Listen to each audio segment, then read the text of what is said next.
রামনগর বিধানসভার বিজেপি প্রার্থী চন্দ্রশেখর মণ্ডল রামনগর 1 নম্বর ব্লকের সামনে আরএসএ ময়দান থেকে বর্ণাঢ্য শোভাযাত্রা করে মনোনয়নপত্র জমা দিতে রওনা দিলেন কাঁথি মহকুমা শাসকের কার্যালয়ে।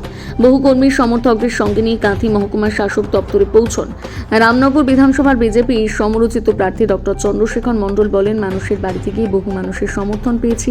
এলাকার উন্নয়নে এবারেও হয়নি। বিজেপি সরকার ক্ষমতা এলে 1 মাসের মধ্যে সমস্ত উন্নয়ন শুরু হবে। দীঘা জলস্বর রেলপথ রাজ্য সরকারের অবহেলার কারণ হয়ে ওঠেনি।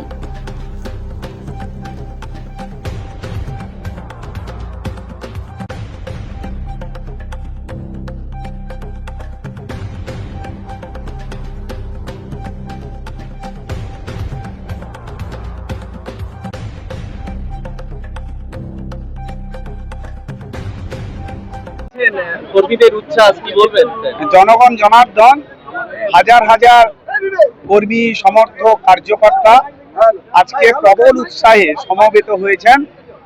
ভারতীয় জনতা পার্টি রামনগর বিধানসভায় সর্বস্তরের মানুষের মন জয় করতে পেরেছে ইতিমধ্যে। আজকের এই উচ্ছ্বাস, আজকের এই আনন্দ তারই বহিঃপ্রকাশ মাত্র। প্রতিশ্রুতি দিচ্ছেন? প্রতিশ্রুতি আমরা দাঁড়ে দাঁড়ে গিয়ে বলেছি। ব্যর্থ তৃণমূল সরকার, ব্যর্থ এখানকার মন্ত্রী, তাদের এই ব্যর্থতার বিরুদ্ধে মানুষ সমবেত হয়েছে। আমরা মানুষের দাঁড়ে দাঁড়ে পৌঁছেছি রামনগরের মানুষের কাছে। আমরা বলেছি যে আমরা ক্ষমতায় এলে এতদিন ধরে পড়ে থাকা তাজপুর অগভীর সমুদ্র বন্দর আমরা সম্পূর্ণ করব। আমরা জলেশ্বর রেল সংযোগের সমস্ত অর্থ বরাদ্দ রেল দপ্তর করা সত্ত্বেও জমি জটের কারণে রাজ্য সরকারের চূড়ান্ত অসহযোগিতার কারণে 9.2 কিলোমিটার 58 কিলোমিটার ঘুরে যেতে হচ্ছে। ভারতীয় জনতা পার্টির এজেন্ডা এটা 1 মাসের মধ্যে এই কার্যক্রম শুরু করবে। এখানকার সমুদ্র এলাকাবর্তী অঞ্চলের অসংখ্য মৎস্যজীবীরা আছেন, তাদের কোনো কিছুই এরা করেনি। বিরামকালীন ভাতা এই ভারতীয় জনতা পার্টি এলে নিশ্চিতভাবে এটাতে করবে। এবং আজকে দীঘাতে অভিষেক বন্দ্যোপাধ্যায় আসছে, এই কৃষকদের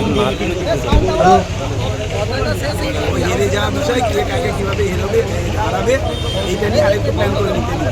তারা করছেন তাদের রাজনৈতিক একটা বৈঠক, আর সেখানে সর্বচিত ভাইপো তিনি আসছেন, তিনি তার রাজনৈতিক কাজকর্ম করবেন। তবে আমাদের কিছু বলার নেই। তবে আপনারা তাই বলে দেবেন যে এখানে এই সমস্ত কিছু হবে না। 16-0 হয়ে পূর্ব মেদিনীপুর থেকে 16-0-তে হেরে পূর্ব মেদিনীপুর থেকে ফিরবে, এটা পূর্ব মেদিনীপুরের জনগণ ঠিক করে নিয়েছেন। আর রামনগরের মানুষের উচ্ছ্বাস দেখে বুঝেছেন যে ইতিমধ্যে তৃণমূল কংগ্রেস তাদের ফিল্ড ছেড়ে তারা পালানোর জন্য প্রস্তুত।